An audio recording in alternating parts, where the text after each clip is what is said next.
Hi guys, welcome back to my channel.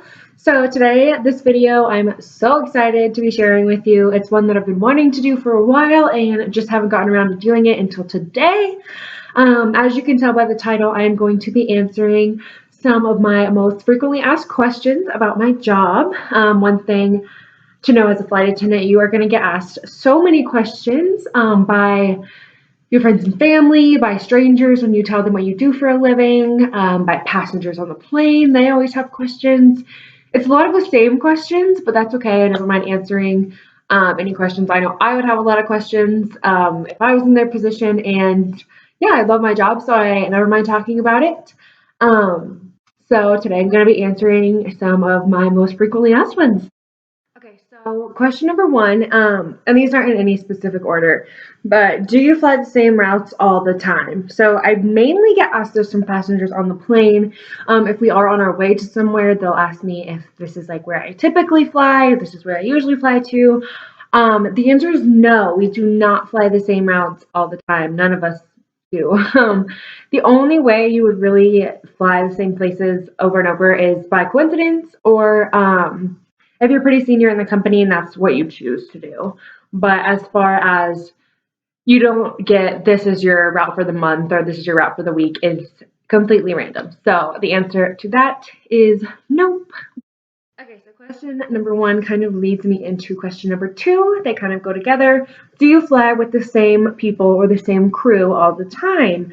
No, we do not. That is both a blessing and a curse, I'm going to say, because it's good if you don't particularly work well with someone or don't necessarily get along with them.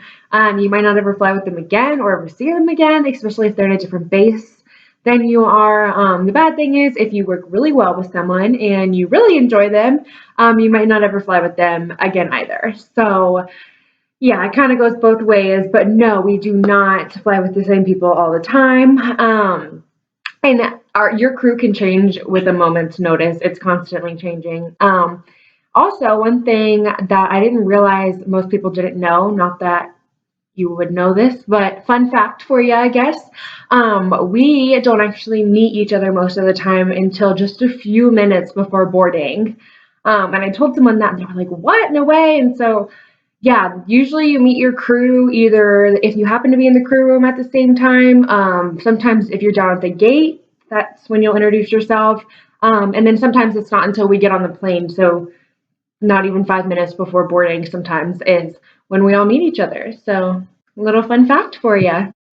Question number three is a little bit more of a fun one. Where is my favorite destination or favorite place that I have flown to since getting this job? Well, typically for the most part, I only fly domestic, for now at least. And so I would have to say my favorite place or somewhere I get really excited about is anywhere in California or really on the West Coast in general. I grew up in Florida on the East Coast, so I never really spent a lot of time or really any time at all on the West Coast until I got this job. So that's always exciting for me to get to see a different part of the country than I'm used to, and it's absolutely beautiful. I maybe might move to California one day, I hope. If you live in California, I love your state. It's beautiful. But yeah, anywhere on the West Coast, I love. Extremely common, especially by people who are thinking about becoming a flight attendant or asking a lot of questions as far as like applying and how the job goes. And it's how often are you home / are you home every night? So this one's a little bit complicated because I'm just going to say no. I am not home every single night, not even close. Am I home more than someone with a typical 9 to 5? I am. I'm off more days than someone with your typical 9 to 5. So that is nice. I do work less than that, but no, I'm not home every single night. If not, I get to go to work and then I get to come home and sleep in my own bed. And sometimes I do, but a lot of times that's not the case. And again, the more senior you are in the company, you can have preferences like that. A lot of people do just do turns, so they're gone for part of the day and they are home every single night. Me being pretty new, and a lot of people around my seniority, or even people a little bit more senior to me, we don't really have that option. So simple answer, no, we're not home every single night. And then, yeah, as far as how often are we home, we are home. We're home more than people think that we are. And I say that, and people are like, what? Because I think people think that we're always gone. And we're gone a lot. But no, I am off more days than someone with like a more traditional job. So hopefully that answers your question in a simple way. But obviously, every flight attendant is going to have different answers to that because all of our schedules are different.